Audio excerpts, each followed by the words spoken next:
Hi, I'm Tim, and welcome to Watches Tonight with my co-host Josh Thanos. Back from the abyss, it's a Watch You Want reunion and our least insurable show of all time. This evening, we talk indie brands, we chat live, and I share your viewer wrist shots tonight on Watches Tonight. While we're warming up, do me a quick favor.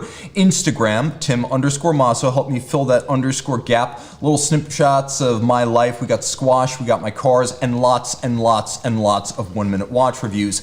So check me out on Instagram. It is the official Watches Tonight after party. Guys, viewer wrist shots number one, this is a big one. Jeff S. opens our account with his Geo Pano Lunar Inverse Limited Edition, which is both platinum and automatic. Eric from Utah consults his plans and Zeitwerk while building a bunk bed for his grandson. That is incredibly organized. Are you German? We have James W. and his Blancpain 50 Fathoms taking in an astonishing deli display in Sydney, Australia. And yes, it is a 50-15. We have Giovanni V and his Alange Unserer Grand Lange 1 warming up the Grand Old Opry. We don't get a whole lot of country music on the show. So you guys let me know, what is that theme? Watches and what? We have, actually, I'm an E from Istanbul who stuns with a combination of Flora, his daughter. Oh, she's 16 now, but that's the beginning. He's got a 3G phone, which is kind of like a, I guess we could call that a vintage phone, and a modern watch with his code 1159 Audemars Piguet Star Wheel. Giovanni is back with his 1916 bought H. Moser and C Pioneer Perpetual month date. Thank you for trusting our company. We got Neil B, who rolls in his Bentley Bentayga with the rarely seen but much loved Roger Dubuis Monegasque. It is like the reincarnation of the Sympathie. And finally, Philippe D of Park City, Utah dazzles with a spectacular MB 280SL and his Rolex Sky Dweller, green dial, yellow gold, Oyster Flex. It's watches and wheels. Send your wrist shots to Monday Mailbag at thewatchbox.com. Guys, Josh Thanos is in the house. We are answering questions and interacting. He has the chat box. I have the chat box.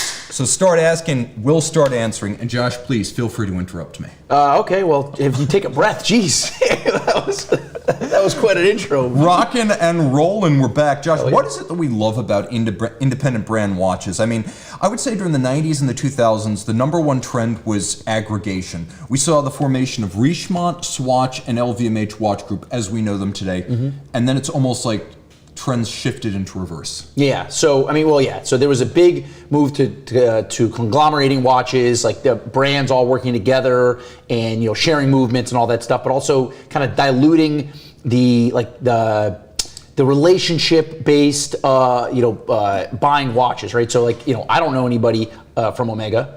No. The top of the top, right? Or Breguet or any of these brands. Same thing with Richemont, right? Like, you know, original watchmaker. I was a JLC collector. I have no relationship with JLC. Right. So these are like large. It's like buying like a Toyota or something, right? You know, and they make great products, but that's it. There's a big gap between, you know, buying the watch and meeting the maker, right? And that's where I think we're seeing a huge shift back towards independent watches. Well, for a few different reasons, right? Like technology helps dramatically. Yeah. Now all you need is an Instagram account and a FedEx account, and now you can run your whole brand. You can just make your watches and sell them online and ship them. And we'll get to that. Yeah, I mean, I think here's the fun thing. I actually know people from the brands I like. That's me and my Bethune crew up on the Peak in Hong Kong in 2022. We did dinner, we did the Peak, we did a hike. It was a lot of fun. Those folks are all like family to me. So this is the kind of thing, and I know it's this way for everyone because I'm not even an owner. So if you are a Bethune owner, of course, you can get that level of connection to a brand that's difficult to do when a company ships 600,000 pieces a year. I would also say that people like Albert from Zeitwinkel, again, another awesome brand. If you want something that's Lange quality for half the money and a lot more approachable, this is going to be sort of like your German-Swiss watchmaking hybrid at its best. I would also say these are friends who stay in touch. Roger W. Smith, even though I'm definitely not an owner and not on his wait list, he personally answered my emails when I had tech questions about his watches for an article I was writing. Even Philippe Dufour made time for me, and Lord knows I'm never going to have that kind of coin. But not having a relationship with JLC, and you can see I was well into the brand, that made it easier for me to move on because I didn't feel like I was burning a bridge to a friend. It was just basically swapping the brand and, you know, one brand for another. If it's not personal, it's just stuff. Yeah, and I mean, and stuff is cool. right? Yeah. We like stuff, but it adds another dimension to your watch collecting, right? It becomes like, it's almost like romantic, right? My buddy Shelby, J.W. Foster, sometimes he goes by, or Deadbeat Seconds, definitely check it out. Read the book, it's fantastic. The last sentence of chapter 10, check that out too. Yeah. Somebody might be in the book, but so he describes it as being in the kitchen with the chef, right? And I like that idea, right? You know, and I like to think about it like, you know, it's when I buy a watch directly from the maker, it's like reading their autobiography, right? Like I'm getting a piece of them, as opposed to buying something cool that was, you know, designed by 100 people and, you know, gone through a different levels. It's the difference between buying a Toyota, which is good, or like buying a Koenigsegg. And the difference is, whereas a Koenigsegg is going to cost as much as a house, getting an independent brand watch like a Garrick or even a Moser, I mean, it's not like the type of thing where you have to plan what else you were going to do with that money 20 years down the line. Right. So, I mean, it could be a lot of fun. Like, for example, my Moser, we're just going to show this on the little screen right here. My Moser is a 40 millimeter cosmic green Pioneer Center Second. I also like the Streamliners, but this is the Pioneer. Coined case blank. You got a sort of ghosted dial, because they really don't need to brand. You know who made this. It's 120 meters, it's an in-house caliber, it's a genuinely good-looking movement, but the fun thing is, when I first met Edouard Milan in 2017, when I was neither an owner nor a retailer, he greeted me like an old friend at their booth at SIHH, brought me in, talked to me like individually for 30 minutes, and this dude somehow knew me back when I was a strip mall used watch vendor down in South Florida. Yeah, old times, right? That's right. I mean, that's the kind of connection I got just because I was a friend of the brand who appreciated them online in ways that the brand recognized. And I can guarantee you that as much as I love Omega, and my grandpa's Omega, and my graduation watch mean everything to me, I don't think Omega's ever going to flag me down at an event and say, Tim, thank you. I mean, I don't think they'd be like, who are you? Right. Oh, you're that wrist guy. You make a lot of videos. You know? Exactly. Well, it's you know, there's a lot of criticism, social media, and I generally don't like it. But watch buying from independent watch buyers or makers, small independent watchmakers, it's the best use of the internet, in my opinion. Right? Like you can connect directly. Like the Garrick, right? Yeah. I bought the Garrick on... we both have Garricks. That's right. Well, so, I mean, the story, here, I'll tell the story about the Garrick, right? So one night, I think it was 2021 or 2022, it was definitely during COVID. Well, I wasn't allowed COVID. So it was 2021. I'm scrolling through Instagram, I find this brand, Garrick. I'm on a watch chat, I share it with some friends, they're like, oh yeah, I've heard of this brand, their watches are really affordable. I check out the website, I'm like, oh wow, like this is in my price range. So I screenshot it and I send it to Tim. Tim replies, and I say, hey, what do you know about this brand? Is this anything good? So Tim replies simply with an unpublished YouTube video saying, well, I did an interview with him earlier today. Check it out, right? So I listened to the interview. Halfway through, I go on his website, buy the watch. I think 30 minutes later, I get a WhatsApp message from the founder of the brand, David Brailsford. Hey, I just got your order. Would love to talk to you about it. I talked to him for 2 hours about the watch. He's willing to do anything I want in terms of customization, which for me personally, I'm not an artist. I want him to do it. And I told him, I go, make it the way you want. But it was amazing, right? Now I have a personal connection. If I go, I mean, I can go buy an Omega online, right? Click and buy it off their website, or a Cartier, or any of these brands. Now, Panerai, I can go buy a Panerai online. You think I'm getting a call from the CEO of Panerai? I'm gonna guess no. Yeah, no, it's not happening, right? So it adds an extra element to the brand. And like you said before, right? Like if I ever thought about selling that watch, now it's like, hey, I'm getting rid of something that was given to me by a friend. Yeah, that's how I feel. Like you make these connections, and for the same reason you're never going to sell grandpa's graduation watch because of what grandpa meant to you. You don't sell watches that come from friends because of what they mean to you. Right. And I mean, look, I know people who have 80, 100, 150 watches. They get them, they put them away, they never look at them again. And it's the thrill of buying something, and the thrill lasts a few moments, then it's over. But if you're not connecting with other collectors, with creators, with people who are in the community, you're really shortchanging yourself. And I think you just get more of that with the independents. A great example, back when I had JLCs, I had a question about doing a factory dial swap. And it's not so much that they said no, it's that it took 5 months for them to answer. And it had to go through the entire US Richemont bureaucracy, make its way to Switzerland, come through the whole Richemont bureaucracy, and then I got an email that was basically just, no, we cannot. And you know, first of all, just about any independent brand is probably going to entertain that request anyway, but you'll know soon. Like it'll happen in hours, not months. Well, they'll be excited to get a message from you, right? Like that's the whole point, right? Because when you're a small business owner, which is literally what an independent watch brand is, right? It's very different when you're getting inquiries and you want to talk to people, and some people are good at it, some people are not, right? But you're literally supporting a small business when you're buying a small independent watch brand, even if you're buying a pre-owned, even, right? And I'll say, like, this is where Richard Mille kind of redeems itself. I always think of them as sort of like being driven by a lot of marketing and hype, but I know people who've bought used Richard Mille watches contacted the brand and they said, oh, we'll add you to our events list and we'll give you a renewed warranty.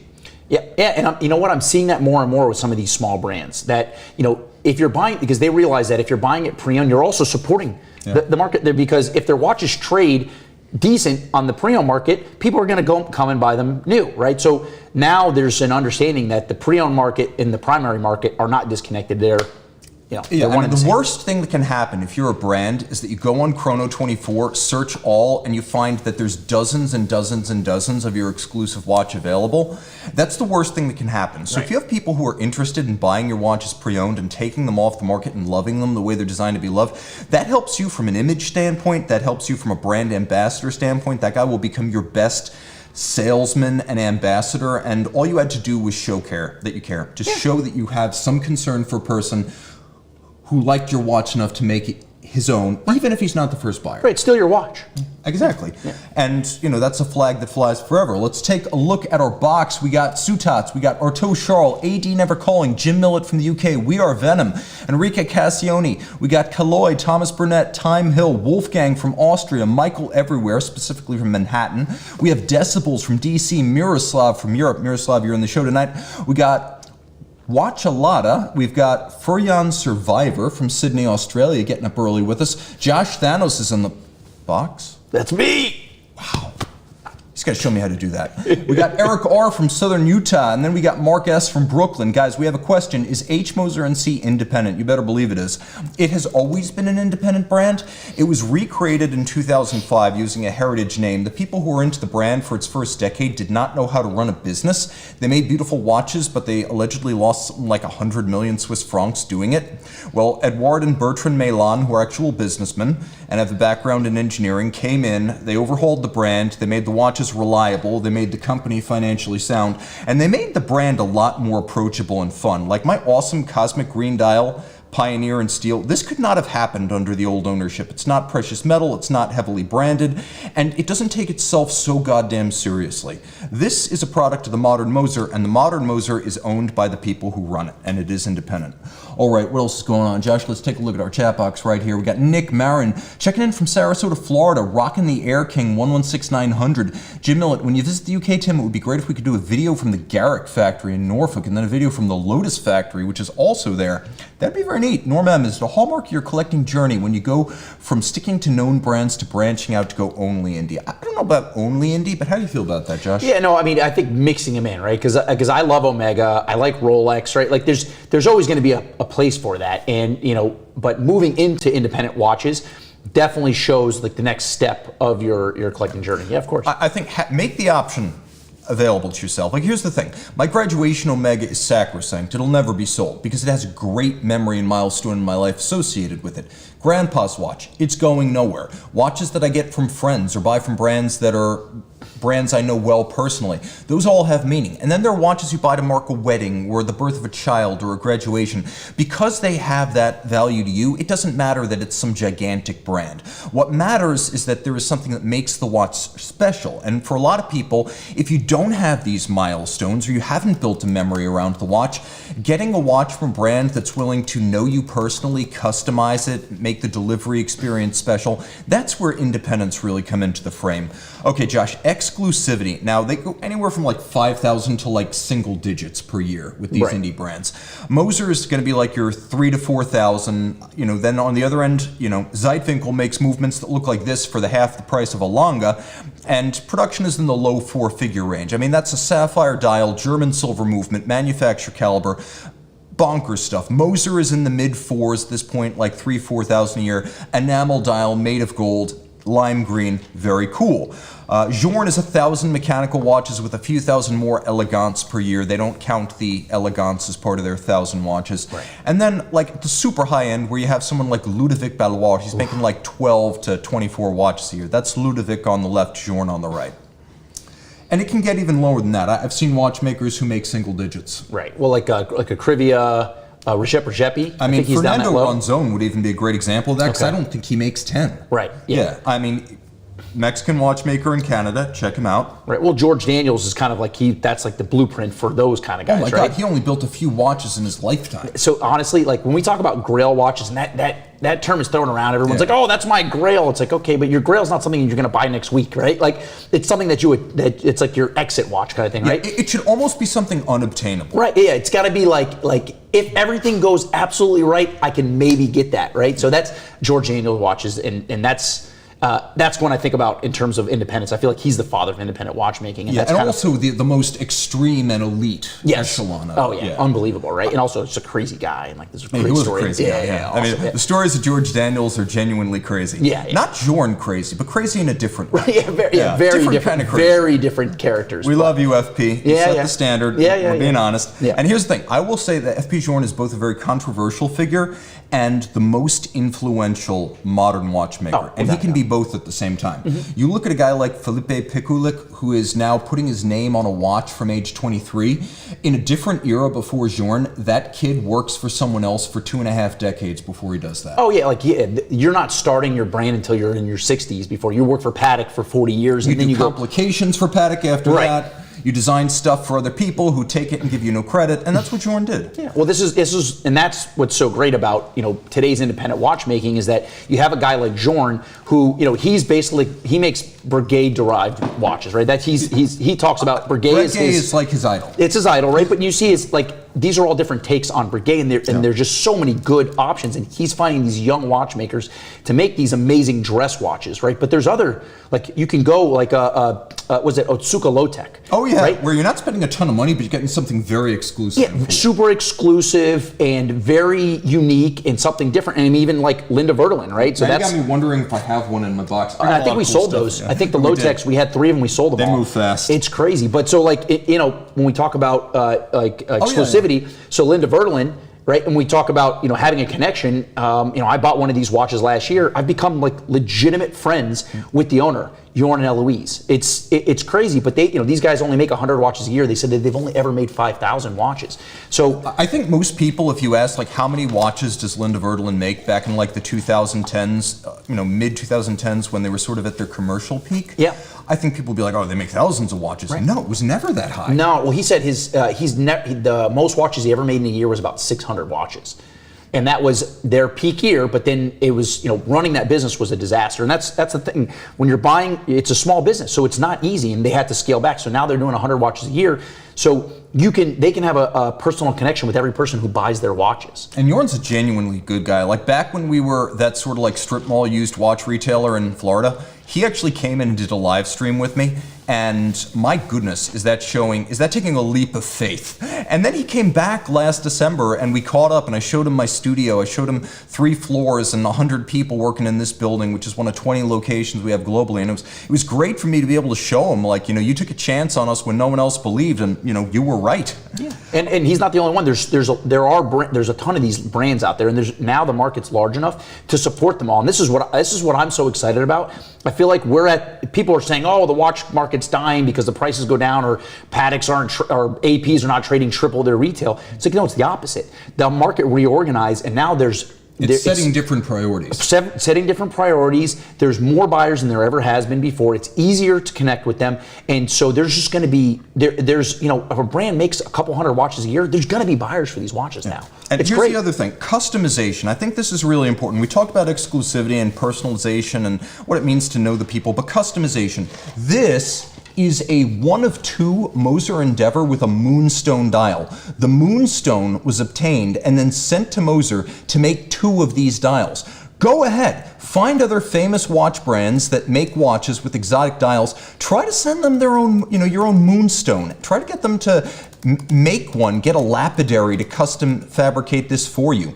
And then I got another cool piece from Grunefeld. It's one of only 2 a 1941 remontoir to feature this exotic beaded guilloche dial. So in Burgundy, the beaded guilloche, that center, that's actually a lathe cut, believe it or not. And they only made 2 with this combination of the Burgundy beads and the stepped black hour track. Is that thing awesome or what? But again, this is the kind of thing that happens when you're dealing with a company that's making a few dozen pieces. They launched this model in 2016. They made only 188 movements over the next couple of years. I know you guys want to see what the remontoir actually looks like, and it has this governor on the dial side, and I'll show you that. But it has this governor on the dial side, and every 8 seconds the remontoir jumps, and so you've got this incredibly animated portrayal of something that is otherwise kind of cerebral, but that is the 8-second remontoir mechanism governor on the dial side. Just a lot of fun. So the neat thing too about the customization is you can take this to the extreme. Like, I know that at Languntaina in the past, people have asked for things that were not in the catalog, like chiming watches or watches with bridges and plates made of mammoth tusk ivory. And you can use mammoth ivory because it's extinct, so you're not violating any kind of CITES treaties because the mammoth is long gone. For now, though, aren't they bringing them back? Didn't I read something about that? Oh, yeah. The Moa is coming back and the mammoth is coming back. I mean, Jurassic Park, what could possibly go wrong, right? Everything will be fine. Just buy ammo, by the way. Yeah, right. Invest in large caliber and tall fences. And if you remember what happened to Newman from Seinfeld in that first Jurassic Park, maybe a set of goggles. Oh, jeez. Well, so you talk about customization. Like, think about like a brand like Patek, right? That has all the prestige, and if you want like a custom watch from them, you have to spend millions and millions of dollars with them over decades in order to be able to do that. Or you can, like you said, you can call up one of these brands, I got a Moonstone, make me a dial. And you know what? They're going to think about it, and if they want to do it, they'll do it. That's how it goes, right? Like Garrick is one of those brands that he leads with customization, right? Satori Ballard leads with customization. Oh my gosh, you go on his website, it almost seems like he doesn't have a stock version of his watches. Armand is a great guy and an incredible self-taught artisan, but also deeply committed to customization. I designed a watch with him. And I think we made 25 pieces, and that was probably like the largest single design production run he's ever done. Okay, question from E. Hayes. With new U.S. tariffs, just drive to purchase in Canada. Okay, a couple things to keep in mind with tariffs. A, we don't know where the ball stops rolling. And 2, I would say that a lot of the damage is already done because we've got roughly 11% depreciation of the U.S. dollar against the Swiss franc since January. So that is already with us now. And assuming we get somewhere between 10 and 15% tariffs, keep in mind that's going to be on wholesale value, so that sort of favors those who have a robust pre-owned business because you're going to be buying and selling inside a given market in a single currency and not dealing with the import side. So I think it's just going to favor pre-owned, and you're going to see a sort of a flourishing of that. So pre-owned is probably going to lead since it's not subject to currency or tariff fluctuations, but I do think that you will see a lot of lower end brands like retail below 15,000 struggling more than the ones that have a little bit more margin to pad that number in. Also, the brands that sell direct, right? So like if they have authorized dealers here, like you said, it's going to be on the wholesale. But if they're selling direct, like Christopher Ward was one of them. Though I saw an email saying that they're going to eat, if it ends up being 39%, then they're going to eat 29% of it or something. So I mean, they have some flexibility, but it's just it's just kind of a shit show. I'm going to say everyone's sort of like thinking, okay, the 39% to the U.S. is not going to last, but I think everyone also thinks that this is a force that's going to be with us for the foreseeable future. So you shift gears. Sometimes you do pre-owned, sometimes you do new, sometimes you do high-end, sometimes you do more entry level. But this is a discussion that everyone's having across the watch world right now. It was a discussion everyone was having at Watches and Wonders back when the number was 31%. So like I said, we'll wait until that ball stops rolling before we comment definitively. We have Van Lux. Josh, are you a Breguet man? Oh, I love Breguet. So I mean, that's if you know the history of like high-end watchmaking, you have to know Breguet, right? So the brand now, they don't always follow, Abraham Louis Breguet's, what's the word I'm looking for? I would think they don't like live in his shadow. Right, exactly. But the tradition is amazing watch, and any tourbillon from Breguet is incredible, and the watches are unbelievable, and you can buy them like pre-owned. They're unbelievable watches, and there are now watches that, because the market's so big, that you're not taking insane baths even buying new. So, I love Breguet. I mean, Breguet is kind of an interesting company because the way the catalog came together, you've got these watches that were basically designed by Daniel Roth during the 80s and the 70s, and those are still in the catalog. Then you have watches like the Type 20s, which are all based on pilot's watches that came out in the 50s, and those are still in the catalog. Then you have models like the Marine that are largely a product of Breguet of the 90s, and those are still in the catalog. And then you have the Tradition line and the more modern releases that are products of the Swatch Group era, and they're still in the catalog. So you have this very sort of heterodox collection that's been built up over different eras of ownership and production. And so in that sense, it's less, I would say, harmonious than something that was designed sort of all at once under one creative vision like Journe's collection, or even just, the watches in the modern Omega Seamaster collection, where basically everything in that collection has happened since 1993. The Planet Oceans, the Aquaterras, and the Diver 300 meters and the Seamaster 300s. Abdul asking, Tim and Josh, what's your favorite indie watch from the GPHG 25 list? How do you feel?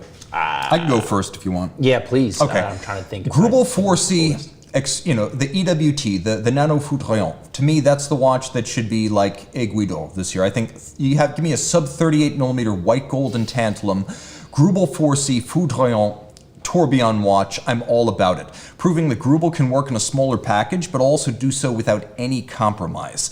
This is the Grubel of your dreams, back in action. I think peak Grubel is yet to come. I think we're going to look back on the early days and say that it was just a shadow of what was coming. Obviously, the sports watches have been a big feature in the catalog since 2019, but I also feel like they're pulling back a little bit from the more and cheaper mission that had them on a course for like 500 watches. I think you're going to see a lot less and a lot better. Okay, jumping back into our chat box, let's jump straight to a community. Brand-specific groups like the Journe Society or the DB Circle. Grubel Forsey is working to build out its family concept. That's the prototype of the Nano Foudroyant. MB&F has its army that receives exclusive offers, and only they can buy certain versions of the watches.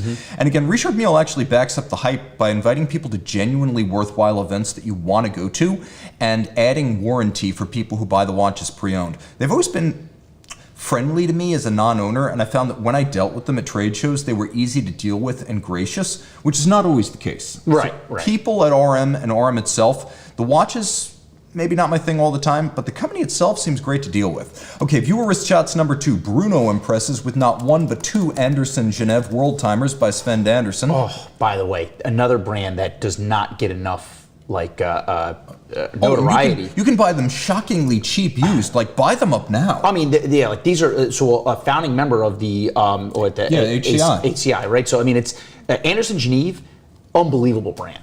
And Svend is pulled back from watchmaking and largely retired. Yeah. But if you look at the stuff from the 80s, 90s, and the 2000s, those are opportunities from an all-time great. We got Abdul R. He's in the box, actually, part of the Lyric group. So Lyric actually makes some nice watches. But Abdul is a doctor of engineering, and he has customized his Casio G-Shock GA, I think it's the 2100 now. He's got a little bit of a provocative self-modded bezel on that one in ceramic. Casio. Jim R. gives us watches and wheels with the Zin 104 and a friend's Yamaha R1M.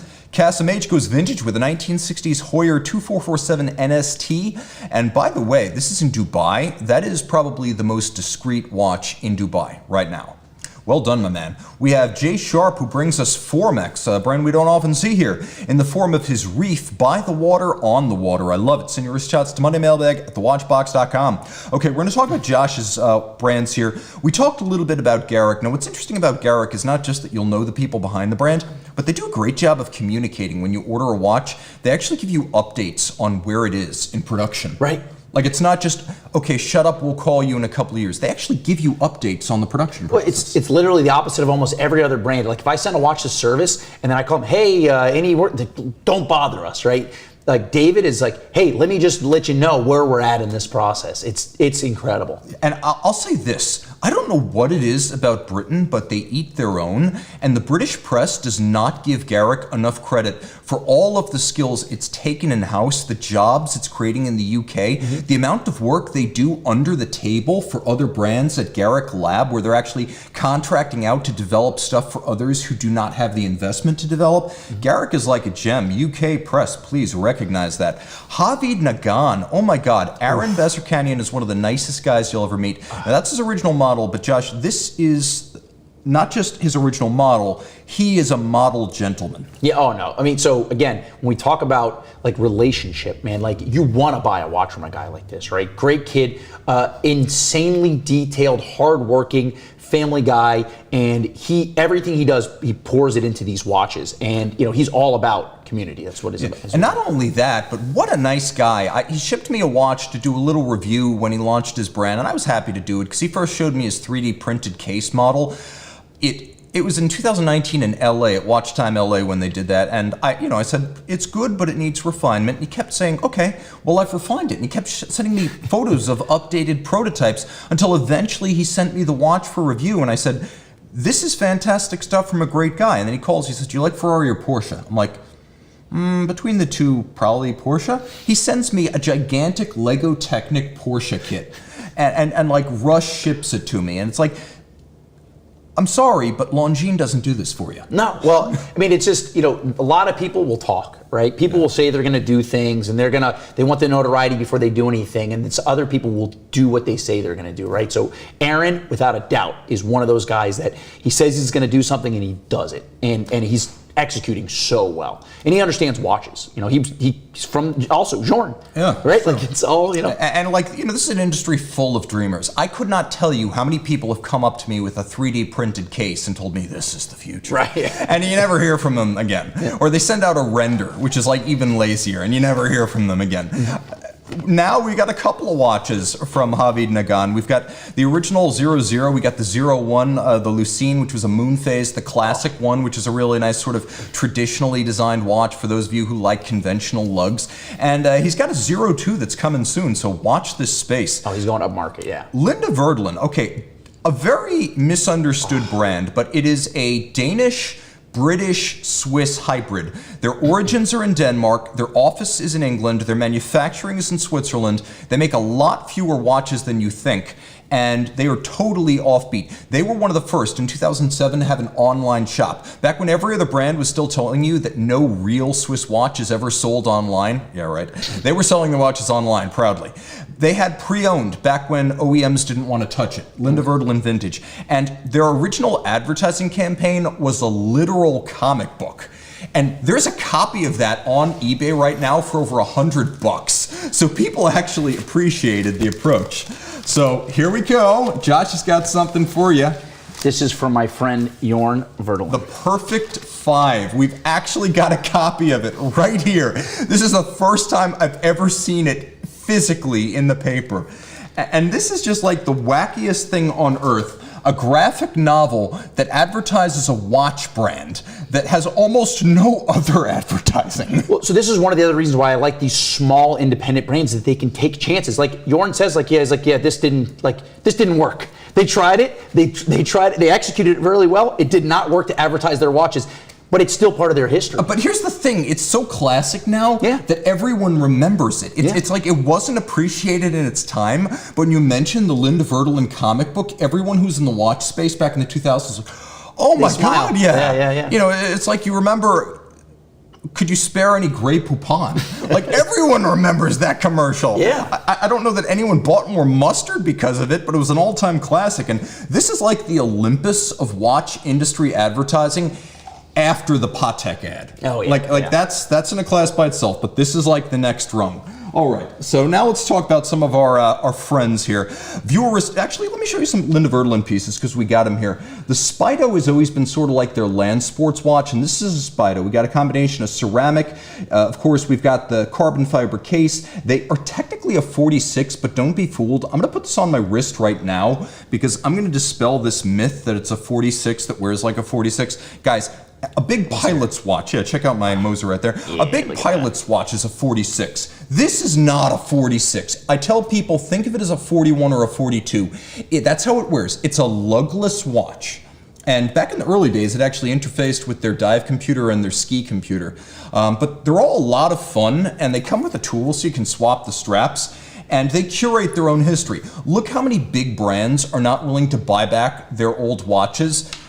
tell the history, recondition them, and sell them used. Linde Werdelin's always been hip to that. And then this is probably my favorite Linde Werdelin case material ever. You've got pale ceramic with alloy Linde Werdelin and a photorealistic moon phase developed by Svend Andersen. This thing is just the bomb. I love everything about this. Aluminum zirconia.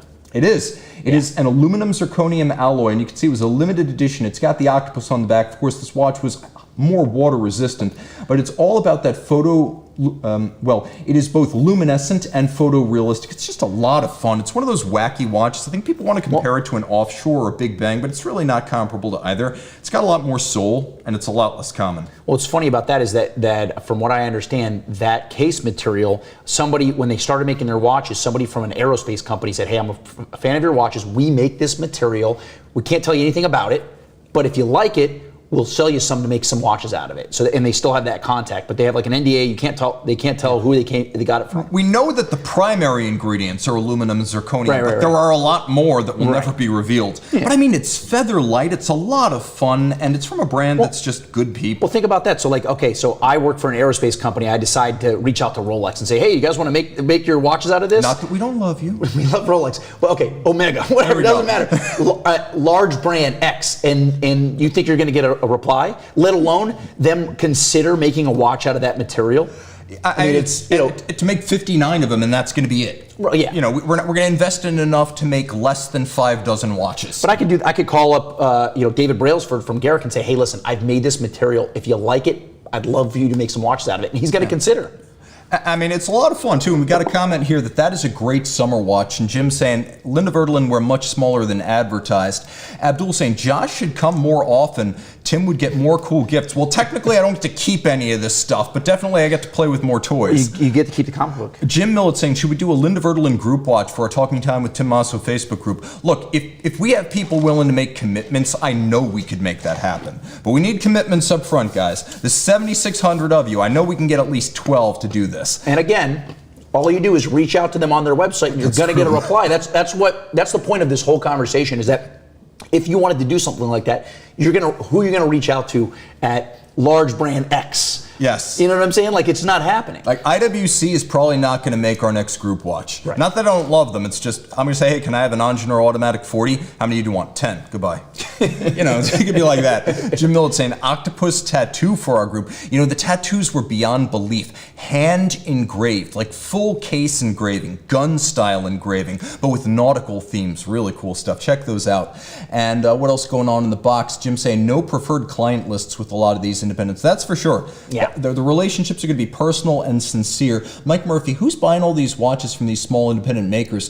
There's so many brands now. Let me be perfectly honest. All these independents are not going to survive. It seems like there's dozens more every year, but there's always going to be space for things that are special and low volume. And I think it's going to be survival of the fittest and the ones who are best able to establish relationships with their clientele. It's not necessarily going to be the one who makes some brilliant, never-before-seen escapement. It's going to be about relationships and customer service. Well, at one point to that, I would say 7-8 years ago, pre-2017, the answer is the brands are going out of business. Now the market is so much larger than it's ever been before. So if you wanted to make and sell 250, 500 watches a year, you can, if you make a relevant product, right, that's good quality, that's not going to just fall apart as soon as it hits your wrist, you can find a market for that. It's not that you can many advertise watches. on social media for free. You may not even have to pay to market your watch. You just send Tim a watch. Yeah, there you go. I do it for free. I remember at one point I was at Watch Time LA in 2019 with Moritz Grossman. I said, you guys should send me some watches for reviews. And then Christine, who's the CEO, was like, and how much would this cost? And I'm like, free? Just like free insure $99. You got to ship it to me. I mean, there's that. Cost of insurance. I was taken aback by the question. Right. I'm like, maybe I should charge money. No, I'll do it for free. I don't care. Tim's here for the community. I'm the friend of the watch community. We got a lot of comments in the box, but now we're on your screen. Wrist shots number 3. Wasim R thinks differently. He's got an Andre Burkus. This is the Hodinky and Mercedes W198 300 SL Gullwing. That is watches and wheels done right. We got Miroslav R. He's in the box now. He's on your screen. He's a regular, and check that out. Vintage International Watch Company. I wish they had at least a few dials still signed like that. Nathan B. celebrates his birthday with Casio G-Shock and Steel and watches tonight with me in August. We got Nathaniel K. of South Florida. We know him well. He's actually at London's Buckingham Palace with his Hermes H08 in rose gold. And we got Jake S. of South Carolina rolling in his Ford Ranger with the Omega Speedmaster 57. Send them to Monday Mailbag at the1916company.com or at thewatchbox.com. If you prefer vintage, it will redirect. Independent watch brands we love. Okay, now a couple of Tim's brands here. And I gotta say, my brands definitely include Moser, partly because it's just a fun brand full of good people who will take genuine interest if you start talking about their watches, whether you're an owner or not. And I had that relationship with them literally the better part of a decade before I owned one. This is my 40mm Cosmic Green Pioneer Center Second. But again, I have only recently become an owner. I'm a longtime friend of the brand. Also important, I'm also a Garrick owner, and I was happy enough to I don't know if you could see the serial number on this, but this is S6 number 001. If you want something like this, they still have the S7, but they've mostly discontinued their more accessible watches because Dave just didn't want to tell people he had a multi-year waiting list. Right. And I think there's a special integrity to that. We're not going to say 4 or 5 years. So that's the first one of the S6. This is the last one of the Norfolks. Yeah, so we got both the first and the last of 2 different model lines. And by the way, customization doesn't always mean it's full customization.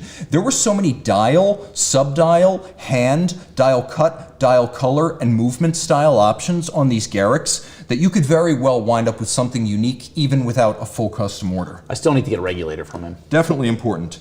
But I will also say that I am an absolute super fanboy for Moser's design generally. We got more than the dials. Take a look at this. More than the dials because everything they do is attention to detail. Yeah. Look at that double hairspring to instantaneously cancel out the effects of gravity. Some of their double hairspring watches also include diamond capstones. A big enough model line that you can build out a collection theme. Bracelet watch, strap watch, sports watch, dress watch, complication, simple watch. Serious commitment to movement development. Check out that Micro Rotor 500 series automatic. That's in a 39.5mm full bracelet enamel dial streamliner small second. I love it. Really cool stuff. And then the brand that's been my grail since before we owned my grail brand. And you can spot check me on that, guys, because my paper trail is endless on the internet. I was in the tank for Bethune long before we were a dealer or an owner of the company. And if you want to know Olympus, guys, the DBD is it for me. Inline calendar, Côte de Genève dial, jump hour, an absolute blast from the past as this dial is inspired by Breguet, Cartier, and Audemars Piguet pocket and wrist watches of the 1920s and 30s. They made 20 like this in titanium with the green dial, 13 with the zirconium case. They made 39 in rose and white gold, and that's it. 72 watches ever since 2006. And the difference between the first generations and the second primarily is going to be the case back, because on the second generation, all 33 of them, you've got a display case back, whereas the original had a moon face. But guys, if you want to know what my Grail watch looks like on my wrist, that right there. Oof. It fits. It sizzles when it hits my wrist. It burns so good. Let's try it. Check it out. This is the titanium Denny's a one. madman. Guys, if you want the least titanium vulnerable base metal, I found that grade 5 titanium polished is the least likely to pick up marks. I don't know what it is. It's a combination of hardness and a slick surface. Satin finish, media blast, it picks up more marks, but polished grade 5 tie is the next best thing if you're not wearing like tegament. It's really cool. Have you ever heard of grade 23 titanium? I have, and it's a difference in, I want to say, the vanadium content. I think it's 2.5% vanadium versus 4. Tim just made that up, vanadium. Sure. Check me, guys. Oh, man. Deep blue doesn't mess up. That thing is incredible. Isn't that cool? Yeah. So that's Bethune. And but also taking chances, right? Small independents. Imagine a large brand X releasing that watch. It's not happening. And here's the other thing. They have such a vast back catalog. Like people say, oh, I don't want a spaceship-inspired watch. Well, that's not one, although some people might say it looks a bit like a tombstone. But if you want a super classical Bethune watch, go with one of the early models. Go with something like this DB1. This is a watch that was their very first product, in white gold, solid dial, Breguet hands, Roman numerals, fixed lugs, round case, super thin, and it's the mono-pusher column wheel oscillating pinion movement that Denis Flageolet and FP Journe created for the Cartier Tortue monopoussoir. So in a way, this is Denis' movement, but my God, does it have the pedigree. This is a Denis and Journe hybrid watch, guys, with a little bit of a Cartier lineage. This is as good as it gets if you want something in a purely classical style. But that's part of the reason I love de Bethune. Okay, I don't like open dials, I don't like spaceship watches, I don't like floating lugs. You don't have to get one. This is like what you'd call new vintage, an early watch by a modern independent from 2002. Well, so the brand started, what, 99, right? Well, the brand made its first watches in 2002. Okay. Denis, he got a running start. He was thinking about this long term. Of course, as all brands are. But I mean, that's my grail. I've gone into the Swiss countryside. Like, it's going to be an hour show. I think we got to just like resign ourselves to that. Okay. I like it. So go back real quick. That's my ultimate grail. That is the anthracite dial, the white gold case, the first generation. The day that happens, I will do an entire show on that watch, guaranteed. But jumping forward to see backwards, in 2022 I went to the countryside and I visited de Bethune. That is the field behind the factory up in La Berson, up on the top of a mountain filled with cows. It's the real deal. Farmhouse factory, quiet, secluded, lots of natural light, artisans whose job is to work as slowly and perfectly as possible. In their entire history, I don't think they've made 4,000 watches, yes. 330 is about their yearly limit these days. I saw how meteorite starts as a slab, gets punched out into a dial blank, and ends like this. Fired and cut and guilloché. And that is a meteorite iron oxidized to multicolor with a random guilloché and a star sprinkle of golden cabochon and gold leaf. I witnessed the ultimate commitment to quality. Guys, here is the proof that they will finish parts of a movement you will never see under the dial. The ultimate proof of integrity, and I saw it part for part, millimeter for millimeter. What you can't see is more impressive than the display case back of most high-end watches. I would also say this, even tiny things that they claim to do in-house, absolutely real. I saw the firing on their moon phase, which starts as a white ball of half palladium, half steel. They fire it over an oil lamp. It's the first time I've ever seen an oil lamp in person. And then half that ball turns blue, that's the steel half. There you go. And they have an in-house engraver, Michel Rotin, who will do crazy stuff like this, full custom. And about that grail, never say never. That's incredible. Never say never. Yeah, I mean, if you're looking for small brand at the highest level of watchmaking, it's de Bethune is the answer. Yeah, I mean, it's going to be like your Grubel Forsey, Ferdinand Berthoud, Lange&Heine. It's an elite upper echelon. And I mean, I don't want to say one's better than the other because they're different. They don't duplicate each other. I think it's a testament to the strength of de Bethune's design language that they don't look like anything else. Yeah. But for people who maybe want something that's in the same class and qualitative grade, Grubel Forsey. Yeah, without a doubt. And now this is proof that they also don't make huge watches. 37.9 millimeters, 11 pieces to launch the EWT, the Nano Foudroyant. And it's both tantalum and white gold all in one. And you've got a Foudroyant that sits on top of the tourbillon, a chronograph, guys. And they're smaller, but still mighty. You can see this is not a huge watch. And Abdul, I know you love your smaller watches, so this is a great one for you and for me. And then this is finish on a prototype, a non-saleable watch. And it's better than most people are going to put on their production model. Oh, it's incredible. I mean, the cost to build that one watch is insane. Yeah, I mean, I have a background in manufacturing. Like, I know prototypes can cost more than, like, you know, making an entire run of watches, just because there's so much that goes into it. And it's insane that they put no cost no expense is spared. Yeah. When it comes to Grubel, when it comes to de Bethune, like, you're getting everything. These people are nearly going out of business to make the watch for you. And they're going back to the formula. I mean, originally Grubel Forsey was no compromise, only watches that interest the founders, lower production, ideally close to one watch per employee. And there was a period from 2019 to about 2024 when maybe they were moving away from that. Sports watches, watches that were still very accomplished, but some of those watches felt like a really great Richard Mille, but an average Grubel Forsey. Whereas now you see stuff like the EWT, the tourbillon Cardin, watches that are GPHG Aiguille d'Or candidates every single year. Yeah, without a doubt. Well, they just released a 36.5 millimeter Balancier. I have a customer ask me about that because, like, they're listening to their collectors as well, right? So you're in the kitchen with the chef, and he cares about what you want to eat. Yeah, we got it's a great situation, and I got to say they have a young, fun CEO, and I've only seen Robert Grubel once, but Stephen Forsey's very approachable. He's a great ambassador for the brand, and we're big fans of Grubel Forsey because there's something about a no-holds-barred watch that expresses the creative eccentricities of the founders, and I never got the sense that Grubel Forsey design or sizing or pricing was ever aimed at a large demographic of collectors. No, of course. I think it was them making watches for them. Okay, what else is going on here? Ray, is there such a thing as a perfect watch? What do we think? No.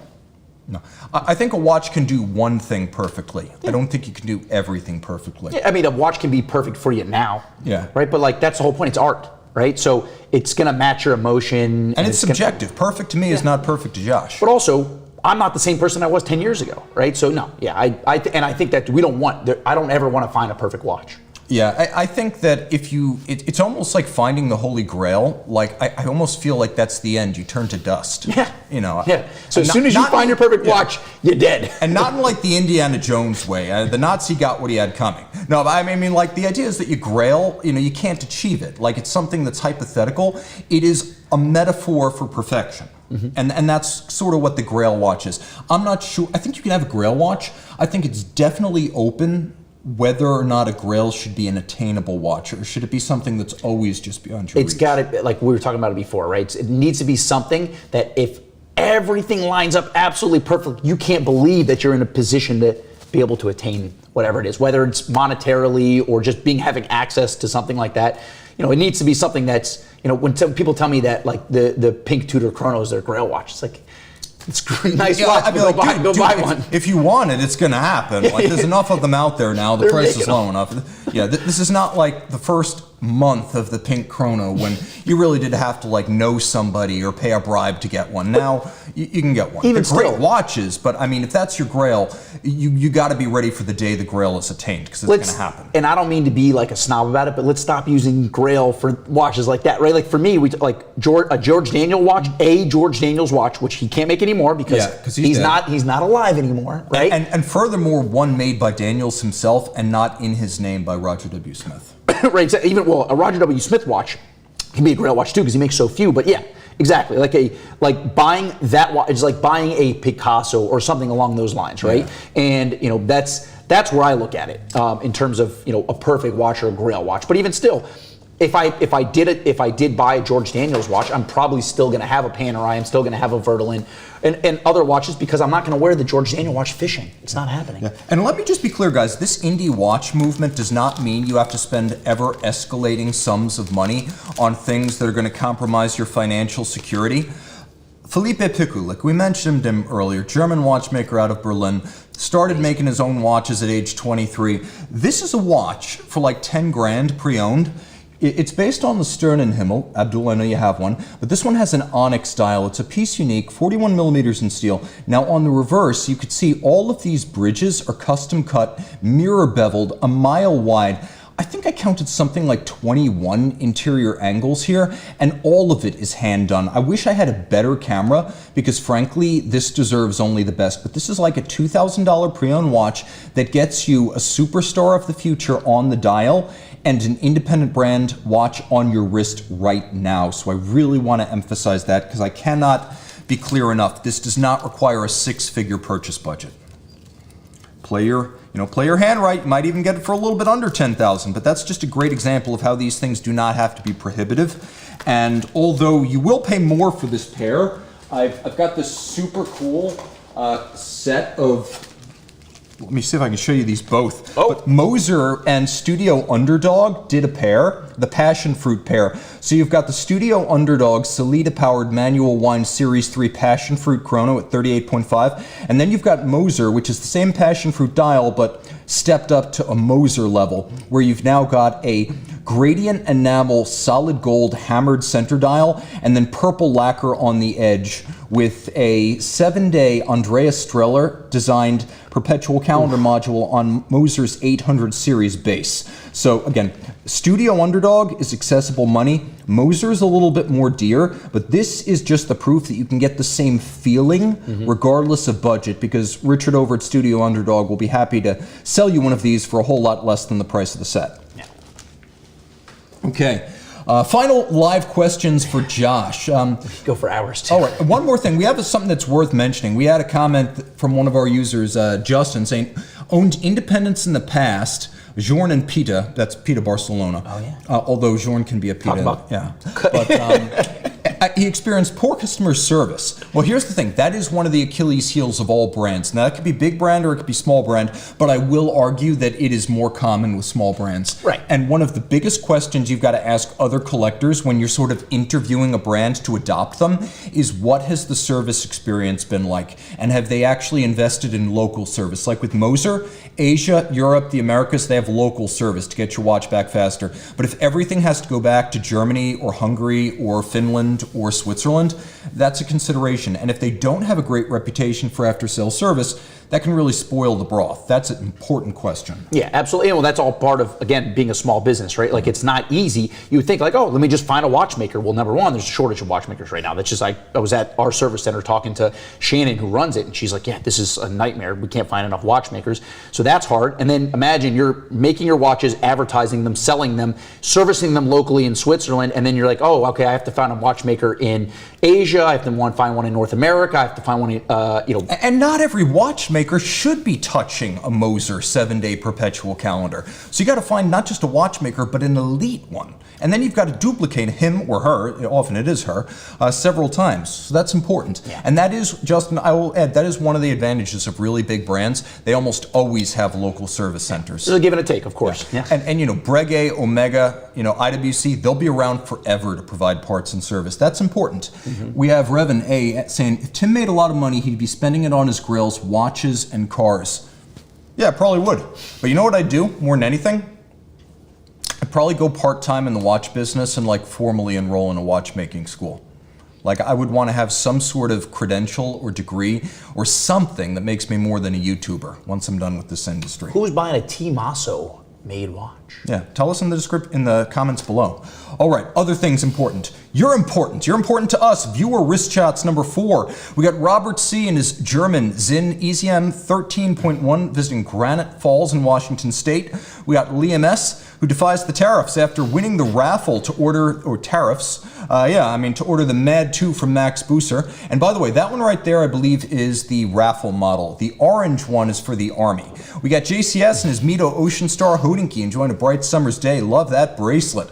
We got Gary S., who has a Zero West from the UK on a band from the Strap Tailor, and this is all World War II bomber themed. Wow. That's kind of cool. That is very cool, man. I might have to hit up eBay after this. Darth Muppet, that's his name on Instagram, clocks the Gastown Grand Prix, cyclist after my own heart, with his Omega Speed Master Professional. Looking good, my man. Send your shots to Monday Mailbag at the 1916 company.com or thewatchbox.com if you prefer vintage. I wouldn't say watchyouwant.com because I don't think that'll redirect anymore. It does. It does? Okay. If you want to go real vintage, that's like the pocket watch era for us. Josh at watchyouwant.com definitely comes to my inbox. Josh, how can they find you online if they want to find you? So my Instagram is at Mr. Thanos, MRTHANOS. Besides that, it's J Thanos at the 1916 company, at the Watchbox, and then Josh at watchyouwant.com. You guys know where to find me. I'm unavoidable. All right. Thanks so much to our crew on the switcher tonight. I always appreciate their support. They make the magic possible. And thanks to everyone who joined in. You make the best job in watches possible. Hell, the best job in the world possible. And until next time, time out. See ya.